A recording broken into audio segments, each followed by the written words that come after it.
The development of a new self-propelled anti-tank gun to provide infantry units primarily with armor-defeating capability was started more or less immediately upon creation of the new German army in the late 1950s.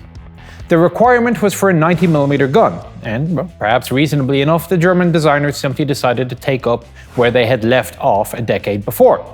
They decided that they were going to put it in a casemated vehicle in a ball mount. The first vehicle created was the HS-30 without the 20mm turret and with a 90mm in the bow, as makes no difference. The vehicle failed trials. They decided to try again, but this time a new chassis would be required. They were going to use a common chassis with the missile carrier, the infantry fighting vehicle, and a reconnaissance vehicle, all of which were planned. Prototypes were provided primarily between Henschel and Ruhrstahl in 1960 to 1962. Henschel submitted the HK3/1, Ruhrstahl the RU332. The two look very, very similar. You got to look at the running gear. The Henschel vehicle has 6 road wheel pairs per side, the Ruhrstahl only 5. Each manufacturer submitted a total of 6 vehicles in 2 batches of 3 between 1962 and 1965. Eventually, the Ruhrstahl vehicle was selected as the winner.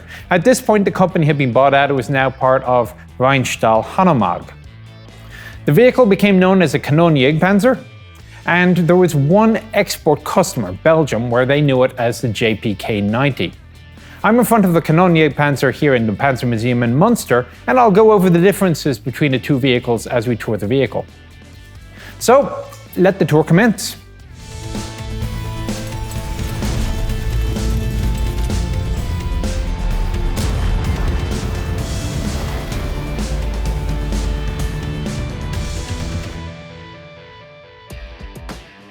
The overall layout of the vehicle is going to be familiar. It's an all-welded steel alloy hull with the powertrain at the rear. The armor is sloped, but it's only 5 centimeters thick. It's not really expected to withstand main gunfire from tanks, but it should stop at least autocannons from, say, IFVs. As you look around, you realize that there's something of a national trend with the Germans. So on the other side from the weight classification, you'll find the registration plate. Then you've got the indicators behind the brush guards, wing mirrors, headlights. Basically, these things have to be street legal. In fact, so definite is this rule that when the German army took over the BMPs from the former NVA after its closing down sale, they had to fit the indicators and wing mirrors to the BMPs to make them legitimate for use in Germany. Other features, well, in the mantlet, we've got the little plug for the gunner's primary optic. On the far side, there is a similar plug for the coaxial machine gun. Finally, up top, we have the dismountable active searchlight. With the running gear, we're starting to get into territory with which modern tankers are probably fairly familiar. The idler up front, which granted is not interchangeable with the road wheels, is on a piston and a crank. Except compared to, let's say, the M1, you don't use a grease gun to shove it forward. You do have the retaining ring that you have to unlock, but then it's an old-fashioned screw. Road wheels, 5 pairs per side mounted on torsion bar suspension. Each road wheel arm comes with a volute spring bump stop. 4 of the 5 axles, the exception being the middle one, come with hydraulic shock absorbers. When you come down to the road wheels, you are going to see a little glass window in here with which you can inspect to see that the correct level of hub lubricant is still in the hub. I've seen what happens if you run out of hub lubricant, and it's not entirely pretty. So when you get a chance, you stop, you clean the glass, and you take a look. The catch with this particular design is you have to make sure that as you're driving the vehicle forward, you stop the driver so that the filler port is at the top. The track, well, that's modern dual-pin track as well. 2 end connectors, 1 on each side, and the center guide similarly performs a connecting function. I've always found the German end connectors to be a rather clever design, because you'll see that these are all perfectly aligned with the pins. So it doesn't look like you have to go battering at them with a sledgehammer every other day like you do on an American tank.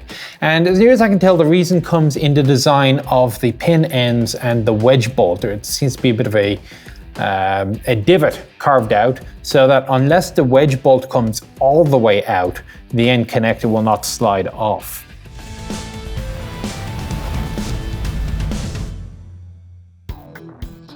Staying with the tracks, another neat feature of the system is that these rubber blocks can be pried up and back, and you can replace them with these metal grousers. And what you'll do is you replace a pad basically every 8 to 10 links, and these work as effectively snow chains to provide traction in icy or snowy conditions. Nice and simple. Pioneer tools stowed on the rear hull, and on the top of the engine deck, rather unusually firing over the rest of the vehicle, are the smoke grenade launchers. And so you want to be careful where you stow your external equipment because smoke grenade launchers have been known to set fire to personal gear, even when they're on the sides of a turret bustle.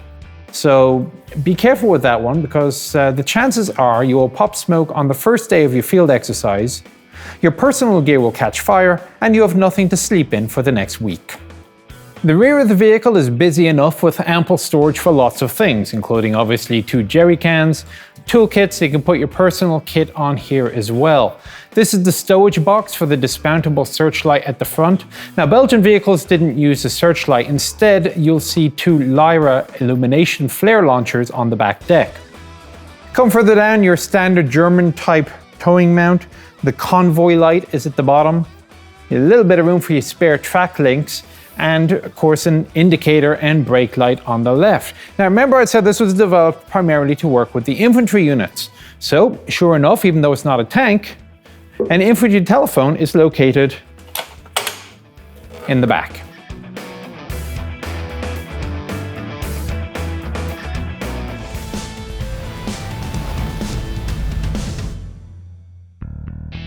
To show off the powertrain, I have taken the liberty of jumping onto the next vehicle over, a Jaguar, but it's basically the same chassis and system. And the reason I've done so is because they already had the engine deck open. Makes life so much easier. And in fact, it is such a pleasure to be able to look at a vehicle and see the entire powertrain without killing myself opening up engine decks. Although granted, these louvers are fairly heavy. You'll see it is a hydraulic system, so what you'll do is you'll undo the 4 retaining clips and then push the button, assuming that there's power to the system. Otherwise, there is usually a manual backup, which involves a lot of cranking and elbow grease. It can be done. We have a similar system on the Bradley.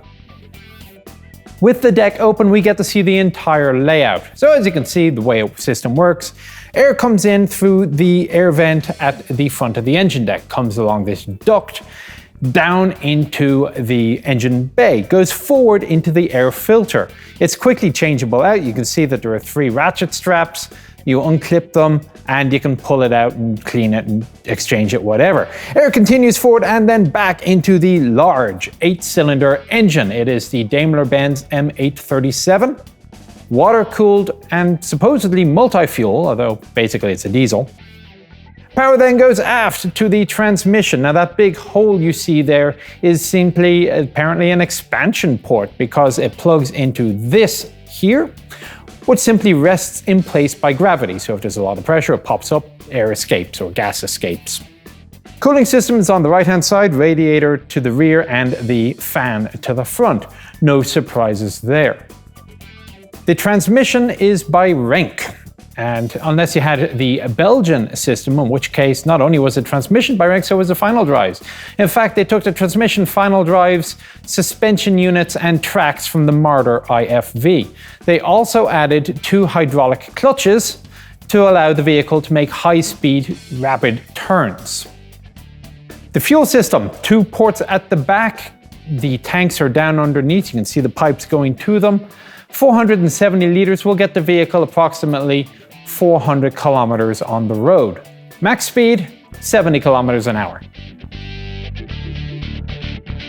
Well, that's it. I have run out of things to talk about in this episode. So as ever, I will be back for part 2 next time I see you. Take care.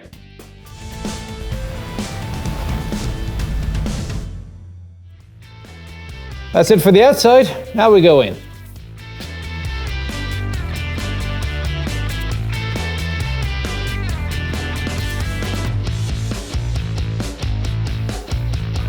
Those kids go by?